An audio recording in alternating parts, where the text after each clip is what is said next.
Hey there folks, this is Paul making a video about A Course in Miracles. It's been a little while. Had to get my winter jacket out because it's snowing today.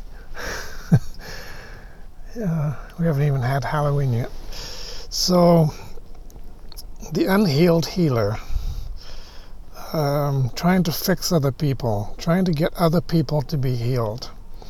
This is a major trap that I've fallen into many times, pretty badly. It's based on that somewhere within yourself you feel guilty. You think you've sinned.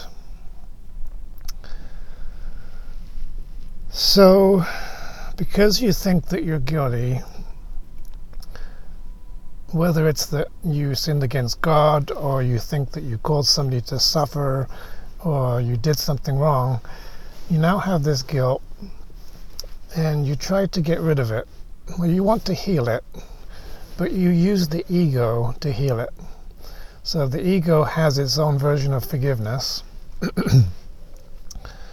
which is forgiveness to destroy. So in a sense, there's such a thing as healing to destroy. Where in a strange roundabout way you're trying to bring about some kind of a healing or a solution, but you're going about it with the ego, and it produces what seems to be an illusion of healing or an illusory goal of healing, but is really not healing, it's really attack, and it doesn't really work.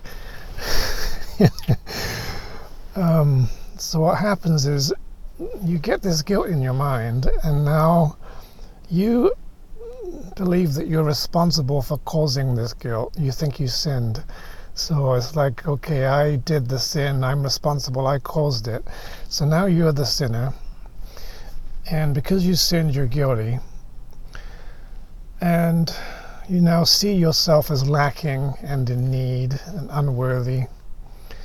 And you'll generally try to scapegoat this stuff onto something outside yourself, to disown it, to try to get rid of it. This is the ego's tactic to try to heal it by shoving it under the carpet and then displacing it onto someone else and putting it outside yourself. So now you see a person who you think is lacking and guilty and suffering and hurting, and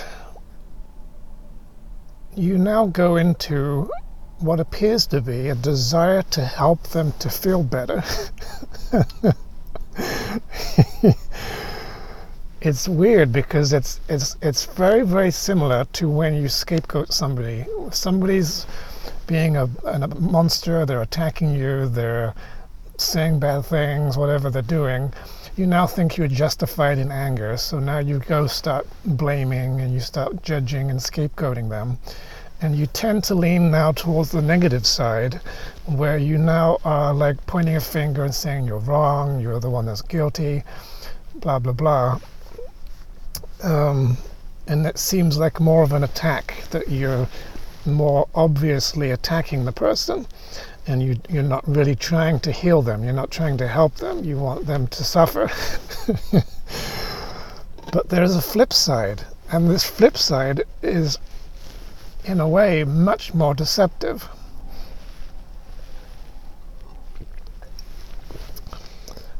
Because what can happen is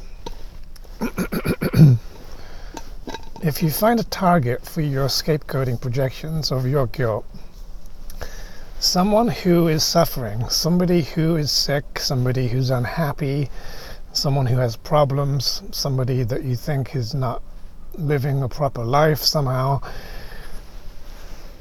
you can go into a form of scapegoating where you see them as, you sort of model them as something's wrong with you, but you're suffering and I care about you. Or you're sick and I want you to be well. Or you've been attacked and hurt by somebody else and I'm on your side, and I care about you, and I want to heal you and fix you. So now, having made their thing real, which really is you projecting your own something's wrong with me onto somebody else, you now, instead of shifting into sort of a negative attacking scapegoat thing, you'll go into what looks like a positive, I want to heal you, I want to fix you, I want to help you, I want to save you thing, where you now start to believe that you need, because you're in this neediness, this sense of I'm lacking, I'm guilty, and I'm lacking, I now need someone else to be healed for me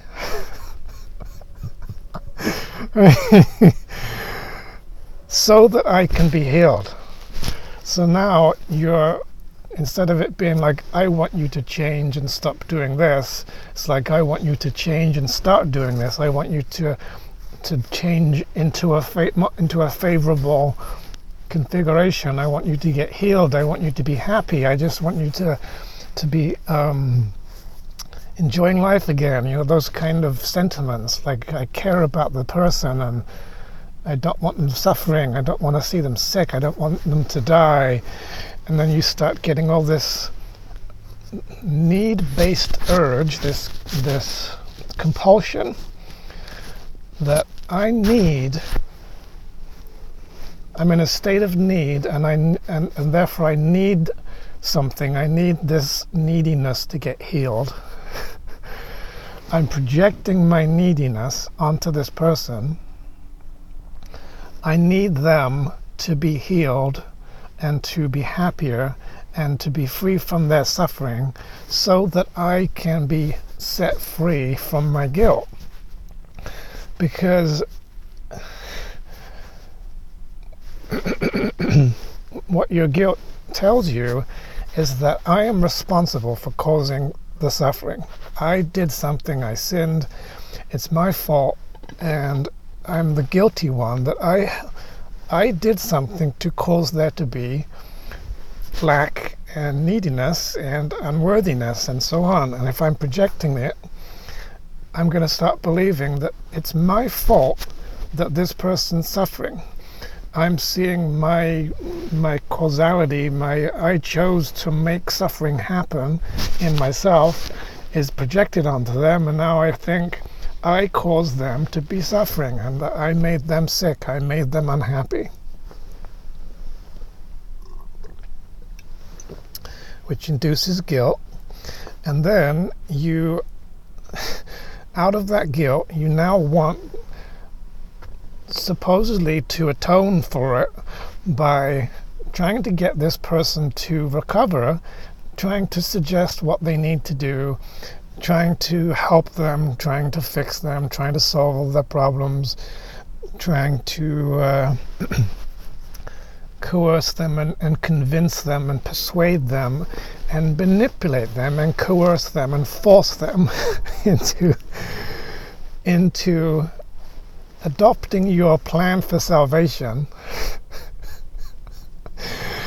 so that if they will go along with this, I'm laughing because I've been doing this, so they'll go along with it, and if they will just follow your plan, they will recover and they will heal and they'll get happier and everything will get better, and then you'll be happy, because now somehow the person that you think you caused to suffer is now being healed by you.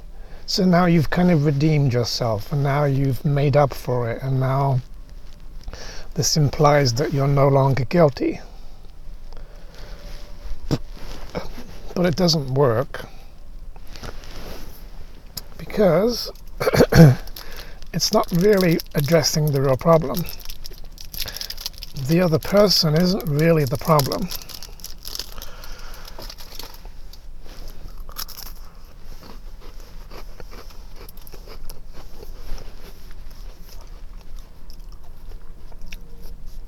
Because the issue is that this is now all being externalized. You've now disassociated your own guilt Your own belief that I cause other people to suffer. I've made people sick.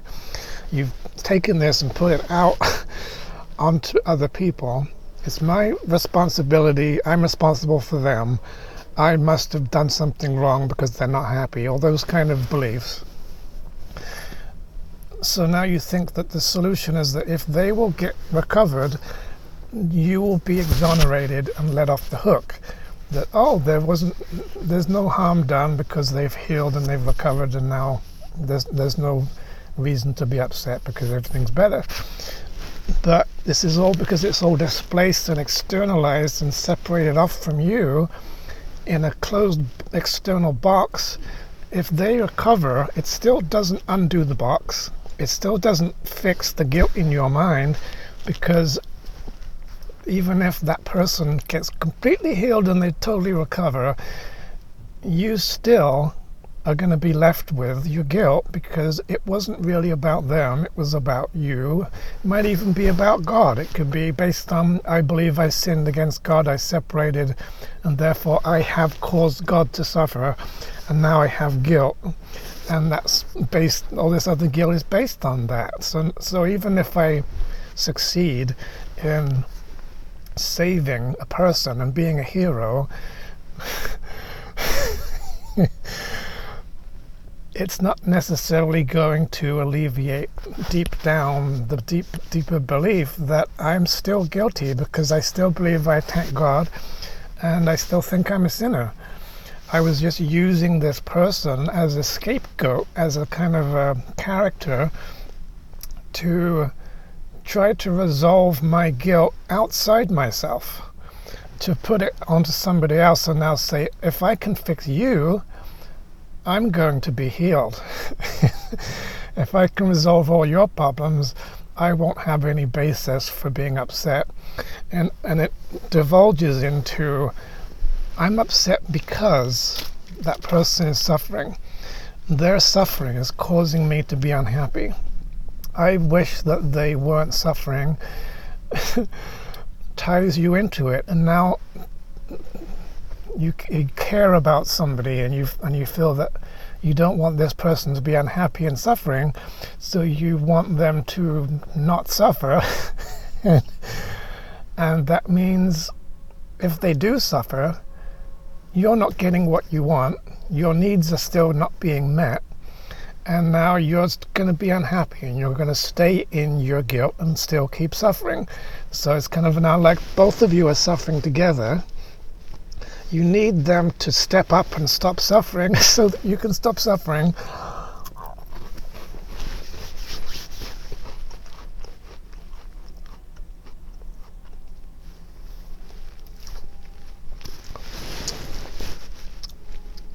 And this becomes a strong need. It becomes desperate, where you will start believing that you really need to save this person from what you think is something very seriously wrong with them.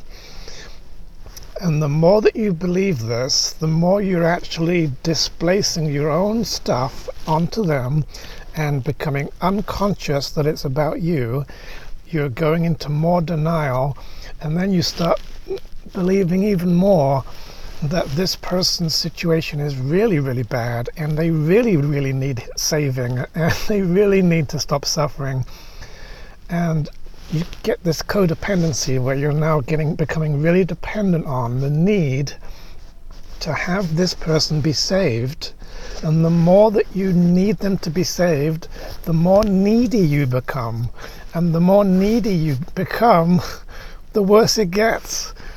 You perceive them as being even less capable of being helped, and their situation seems even worse, and it just becomes a nightmare.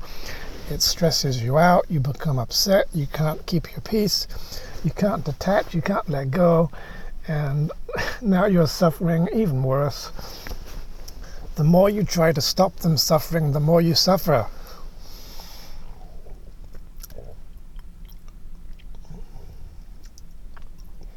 They might decide not to comply with your stupid attempts to control them, and they may be unwilling, and they may not want the help, and they may choose of their own free will that they don't want to be saved by you. And you'll take this as a rejection. You'll take it as though they're increasing the problem by not accepting your attempt to save them. They're making the problem worse for you by going into further suffering as a result of not going along with your plan for salvation, that they're not complying with your rules and doing all the things you think they should do, and they're just making it worse for themselves and all this stuff.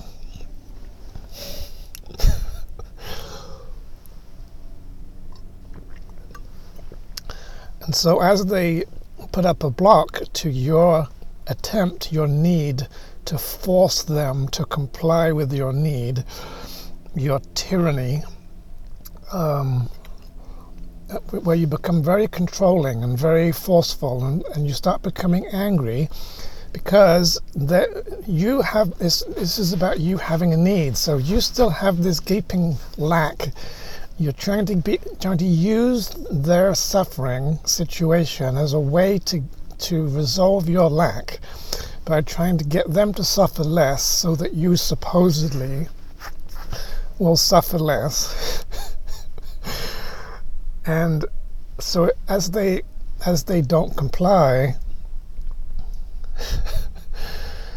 you'll start becoming really desperate, because you're now left holding the baby. You now have the needs, but you don't have any way to get the need met. You don't have any person that you can save on your behalf, or have them save you indirectly through their salvation. So now it's like you've got this terrible lack with no way to fulfill the lack. That is how the ego just goes into unconscious hatred. Special hate comes flying out. You start getting really angry and afraid and desperate, looking for answers, trying to find solutions. Nothing seems to be working.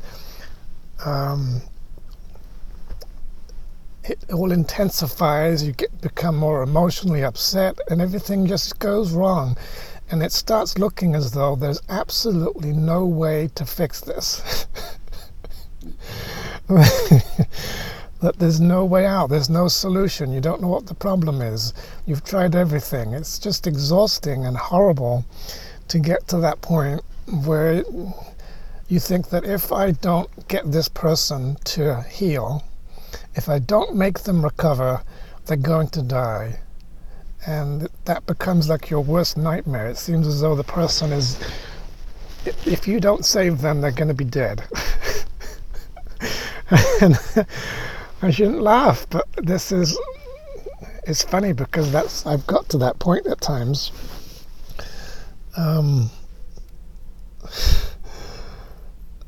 So this is all a very backwards way of trying to deal with a problem that's happening in your mind through an external attempted solution, trying to resolve it outside of you in someone else, based on the belief that you're responsible for making them the way they are, because you're guilty, and having disassociated that, you now think that you need them to heal in order to be happy.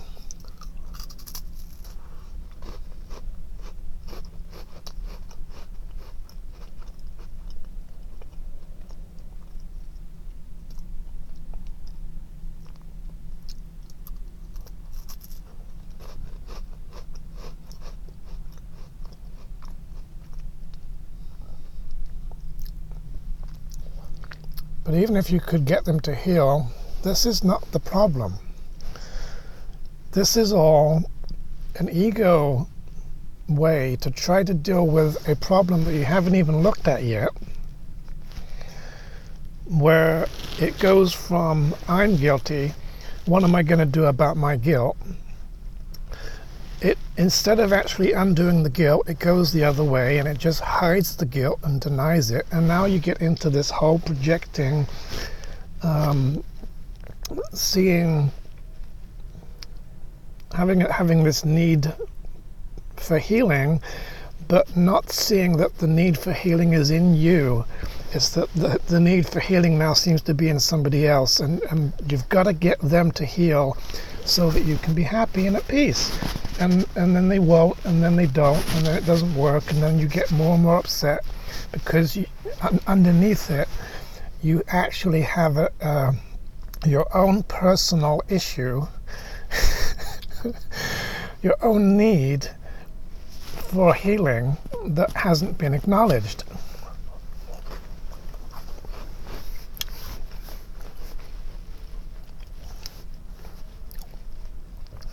So it could be that in your mind you have a belief that it could be even based on something that happened in the past, in your childhood or something. It could be somebody was sick, someone suffered, and you thought it was your fault.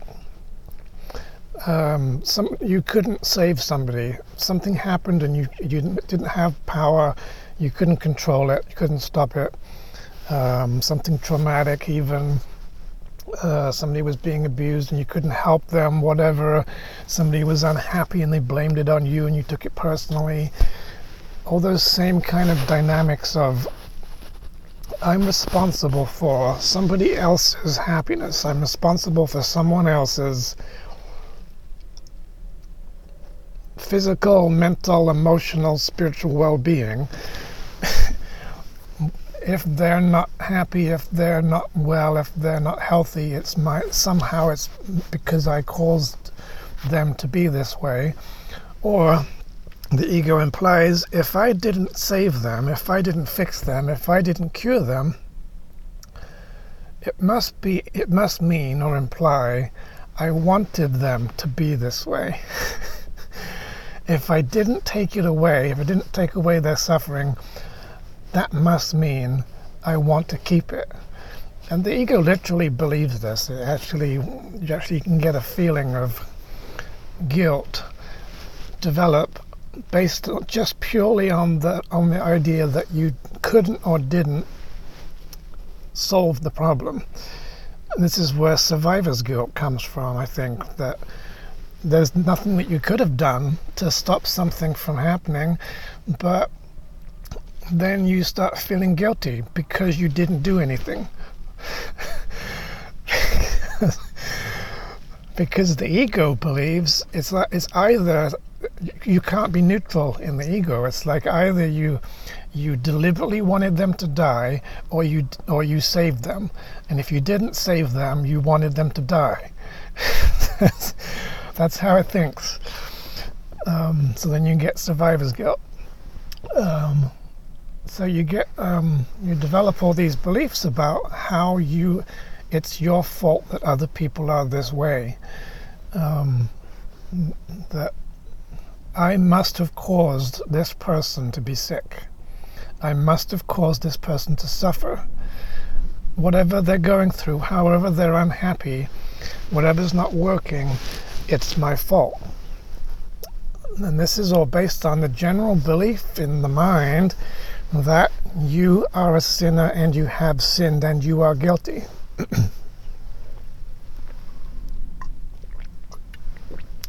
Which could be a lingering guilt from the belief that you separated from God even. It could be really a deep underlying general kind of a I believe that I have separated from God, therefore I'm sinful, therefore I've caused the world, therefore everything in the world is my fault.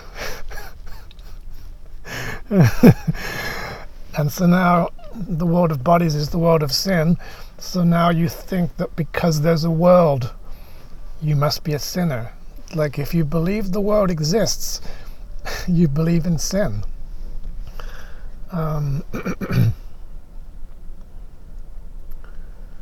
So it all goes back to, underneath all this, coming to realize that it's not really the other person that needs to get healed and saved, it's you. Even if they do need healing, even if they do need to get saved, that just acts as a kind of a template for you to map your projected crap onto, that matches it in such a way that you can't tell them apart. And now you become deceived that their stuff is the same thing as your stuff, and now you want to fix them because you can't separate out what is my projected stuff from what appears to be their stuff, because their condition may well support this whole notion that you've made somebody suffer and sick, because they are suffering and they are sick, and so that seems to justify it, and it's blinding. It's hard to discern the subtlety that this particular other person's stuff isn't really yours. You've put something on top of it that's very similar, and now you can't tell them apart, so now you think that their stuff is your stuff and it's all your fault. So you got to come to then realize this is all based on me believing that I am guilty.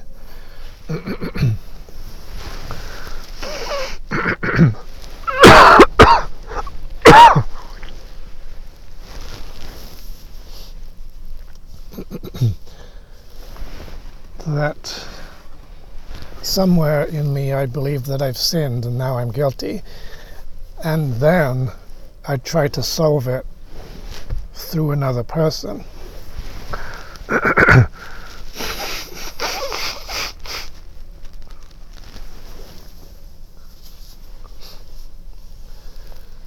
Which totally doesn't work whatsoever.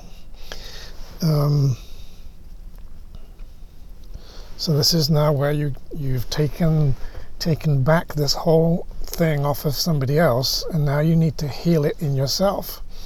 This is where you need forgiveness, because you are now the one who really needs the forgiveness and the healing. You have a belief in you that you are the one that's guilty, and you think you caused suffering. You think you've done something. If you're guilty, you think you've sinned.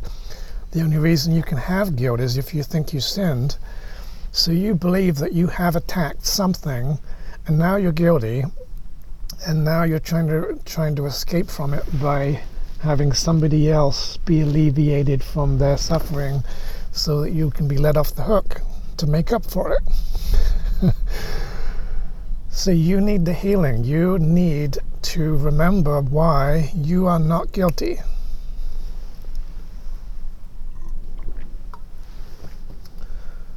And it all boils down to, I did not cause anyone to suffer. I have not attacked God. I did not make this person sick. I'm not the reason why they're suffering. I did not cause them to have cancer. I did not cause them to have headaches. I did not cause them to be sick. I did not give them a stroke. I did not make them have a heart attack. I did not make them die. It is not my fault. This is what it all goes back to. I am not guilty. I did not cause any sin, because there is no sin. This is the essence of the central core of the forgiveness, that you did not sin, you haven't done anything, you're not guilty.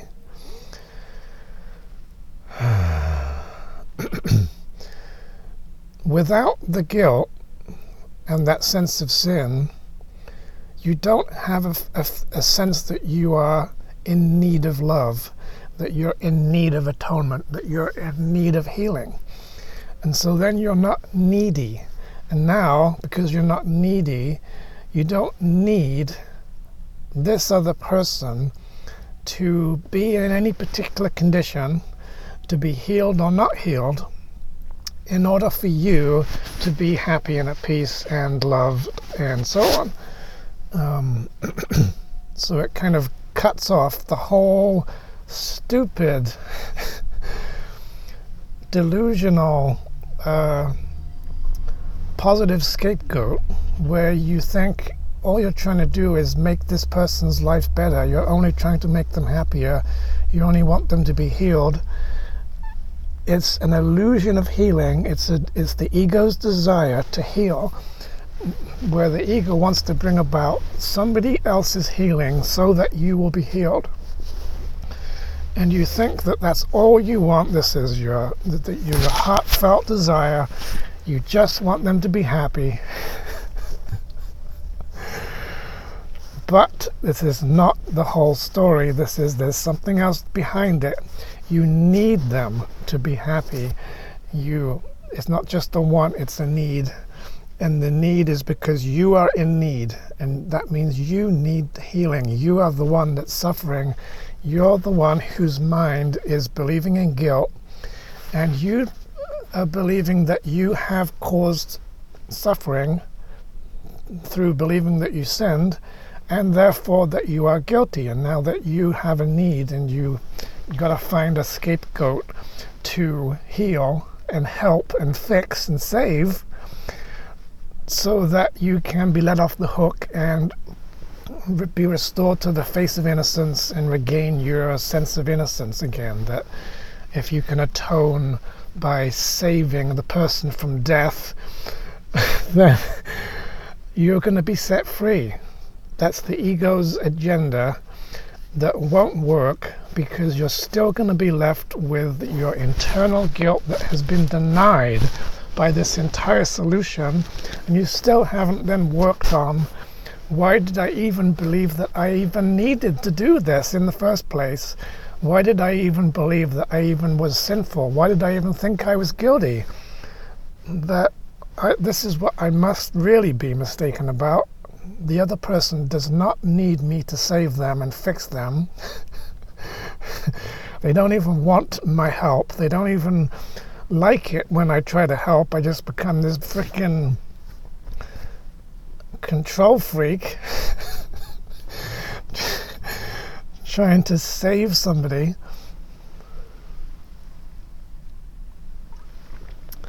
And it's a big turnoff. And then it's not really helpful.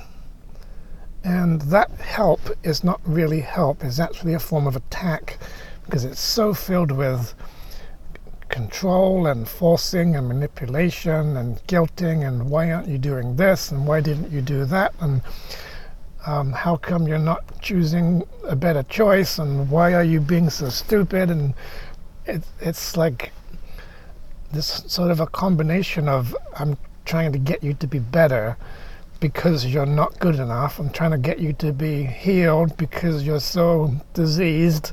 I'm trying to save you because I believe strongly that you need saving. If you believe strongly that somebody needs saving, that's an ego belief. It means I believe you are not saved. And the more that you believe that, the more separation there is between the person being saved and the person not being saved. The stronger you believe they really, really, really need me to save them, that's an attack thought. It's like saying, look at how terribly unnatural you are. Look at how unholy you are. Look at how sick you are. And emphasizing it. And then on the basis of having made that real,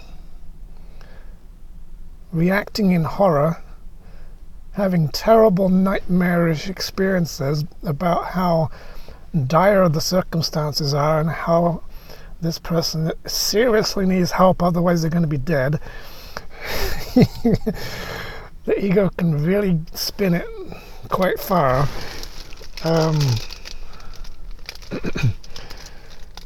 It's not about them.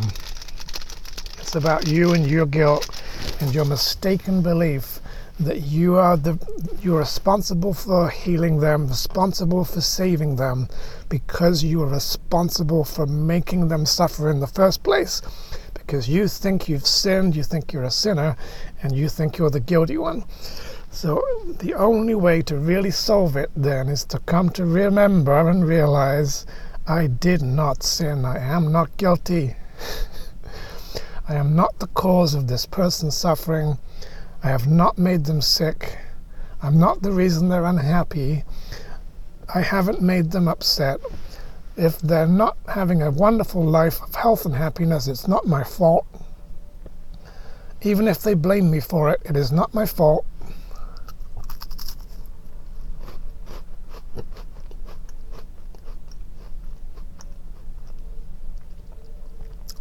I have not murdered.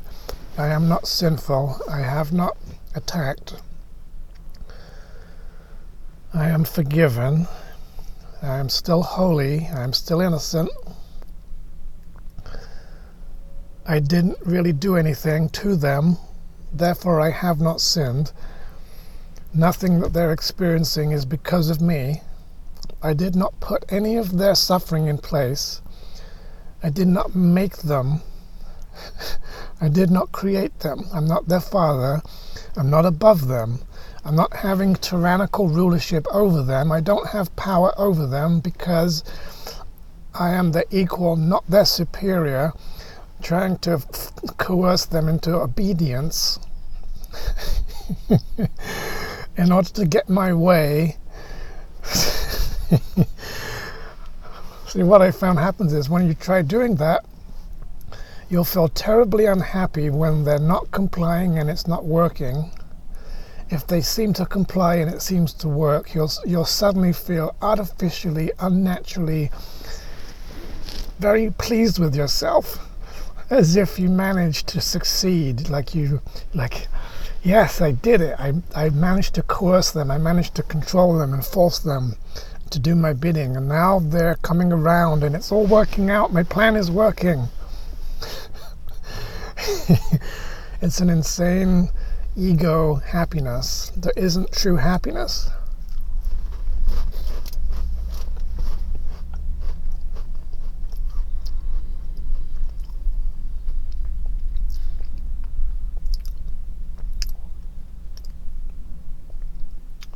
So you need the healing. You need the forgiveness of yourself. You need to remember that you're not the sinner.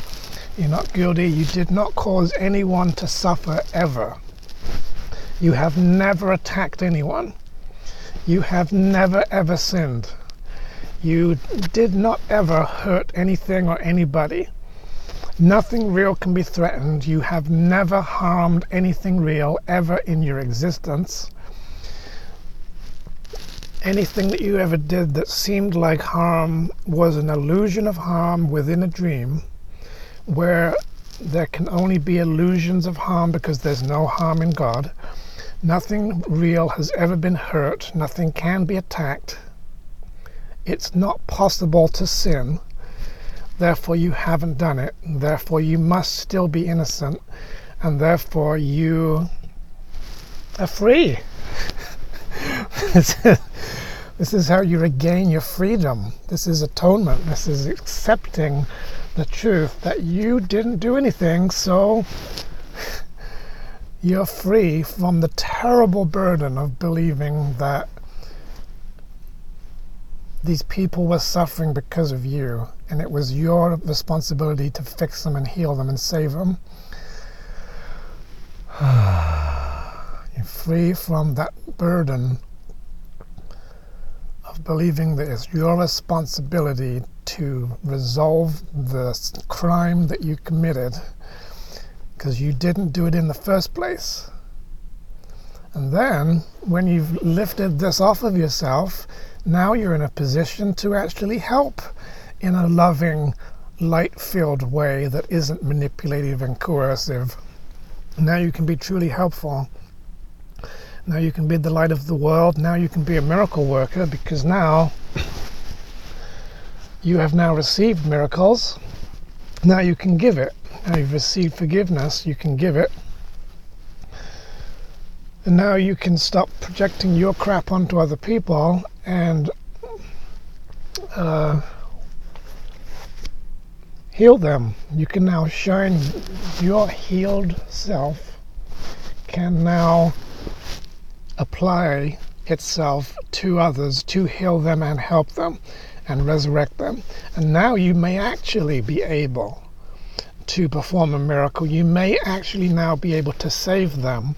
You may now actually be able to genuinely heal them, not through the ego. Now the Holy Spirit can actually now work through you and perform an actual real miracle and alleviate the person's suffering, because all your efforts and your forceful efforts before were just really reinforcing their suffering and making it worse. So now you're actually going towards being a healer. Now you can really do God's will. I'm going to stop there, I think. I think you probably can relate to this. I think most people can. I know I've been doing this terribly badly. So this has been kind of a wake-up call. But glad to be coming to this realization again. So God bless, and talk to you again soon. Bye-bye. See ya.